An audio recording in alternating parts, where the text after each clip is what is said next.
let's just talk about some things, because we can feel that you're ripe and ready for hearing some things maybe that you haven't considered before. So we're going to ask you a series of questions. Do you believe that action is essential to creation? All right, so we're going to say to you, action isn't the first basis of creation, but it does often help you finish off a good creation in a more pleasing way. Because the more action that you offer in an arena of no resistance, the more fun you're having, the more involved you are. It's like the difference between being a spectator and being a participant, of listening to someone sing or singing, of listening to someone else's ideas and you having an idea, being a participant in your own life experience. So we're going to ask you some more questions. So, is action essential to creation? It is, isn't it? Let's make it even clearer. Is action essential to robust, delicious, tactile, see it, hear it, smell it, taste it, touch it, creation? Yes. Emphatically, yes. What happens if you try to jump into action before you're in alignment? It doesn't work, does it? So it isn't whether action is good or not. It's when the action is best. Yes? So is action better when there's a strong need? Or is action better when there's a strong desire? And by strong, do we mean painful or big? Can you feel the difference between a desire that is life-giving and exhilarating and a desire that is... We said to someone one day, we wanted to get them to talk about what they wanted, and we listed a few things to try to prime the pump. And she said, I've already got that, I don't want that. I've already got that, I don't want that. And it was clear that she was associating desire with that feeling of not having. We're talking about feeling of pure desire being the feeling of anticipation, of knowing for sure that you can have this thing and you just figured out that you want it. That's that fresh desire. Do you remember that? We're asking you to go back a ways. Do you remember being a kid and wanting something and not trampling it to death with your belief that you couldn't have it? Do you remember those fresh desires? That's what we're talking about getting back to.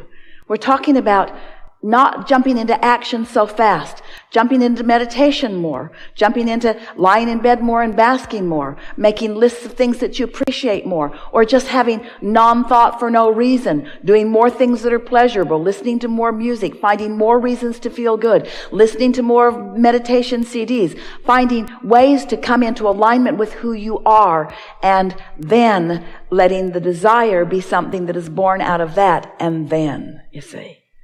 So here's some things that you could say to friends who are saying, what do you want? And you could say, which was one of the reasons that we appreciated our friend who came up with all kinds of desire to be in the chair, who had nothing to say once he got here.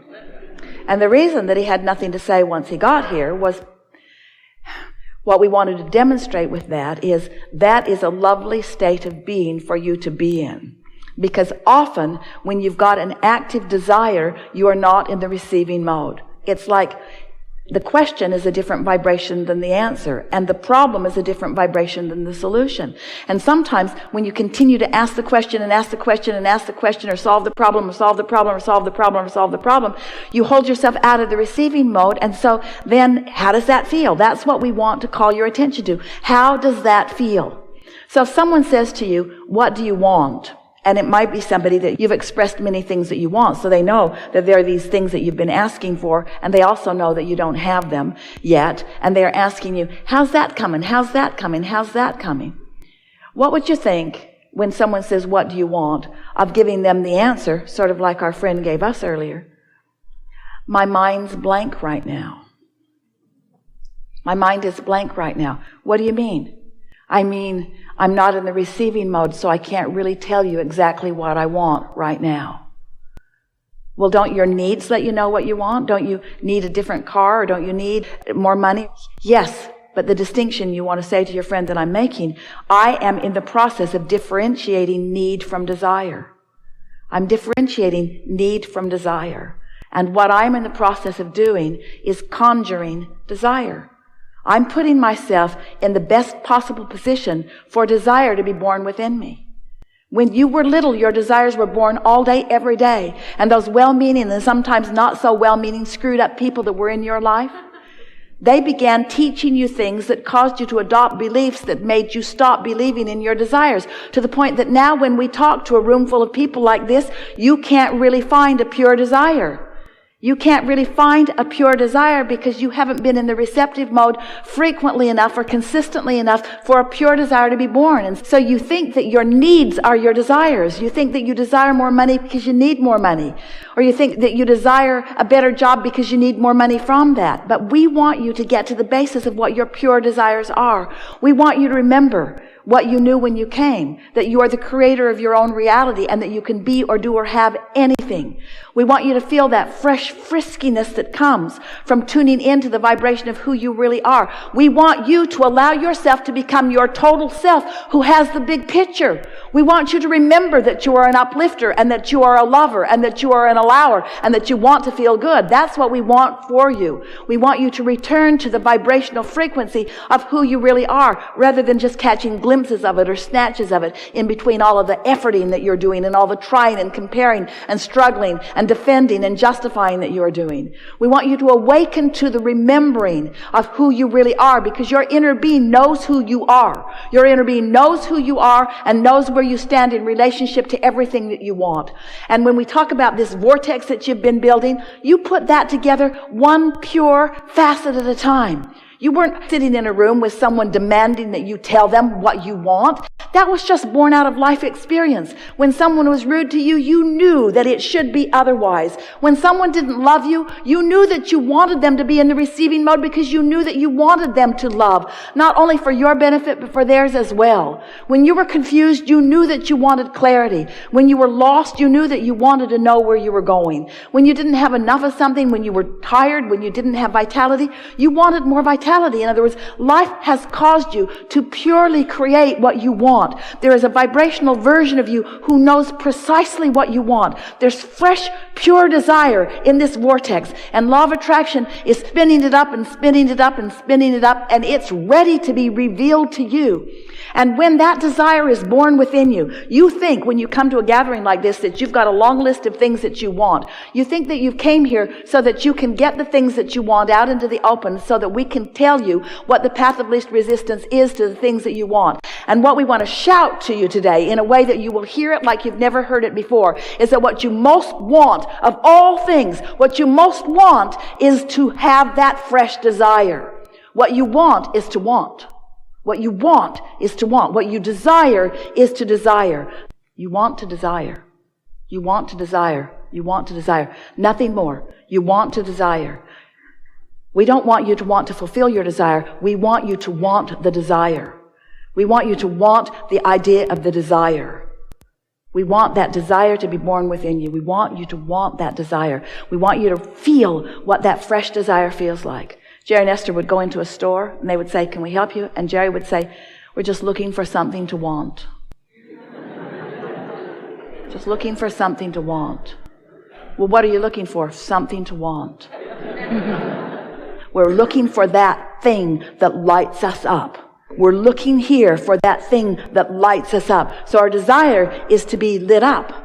Our desire is to be tuned into the frequency of who we are. Our desire is to be in sync with our source energy, who is in love with life, who's happy about life itself, not conditionally, unconditionally happy about life itself. We know we're stretching you into something that isn't about action, with the promise that once you get that, the delicious action will be inspired. You'll feel like calling this one and going here. You'll feel like getting in your car and going over there. You'll feel like picking this up. You'll feel like going to the bookstore. You'll feel like picking up that book. You'll feel like reading that book. You'll feel like getting online. You'll feel like clicking this link. You'll feel like looking for this search. You'll feel like putting this word in for the search. You'll be inspired to this never-ending trail of things that will surprise and delight you all along the way. You came here to live happily ever after, not just sporadically stumble upon things that feel good. You came here to consistently find things from life experience, tune into the frequency of that desire, and then systematically watch it move as a cooperative universe gives you everything that is necessary for the fulfillment, for the complete full fulfillment of. You are the creator of your own reality. And it's the creating of your own reality that is the juice of life, not the stuff that you create when you create your own reality. It's being the creator. It's the act of creation. It's the being of creativeness, not the object of attention that you create. The objects of attention that you create are only the excuse you have for creating. It's only the excuse you have for flowing. It's only the excuse you have for tapping in. It's only the excuse you have for being in the flow of that, you see.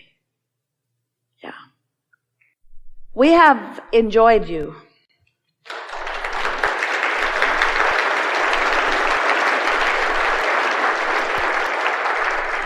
We've enjoyed this focused, culminating convergence of beings and beingnesses.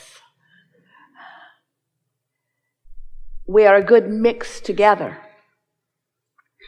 The desires that you came with and the desires that you have discovered and the desires that are yet to be realized by you, in combination with the beliefs that you hold, has created what we have found to be the perfect environment of stability and reaching forward.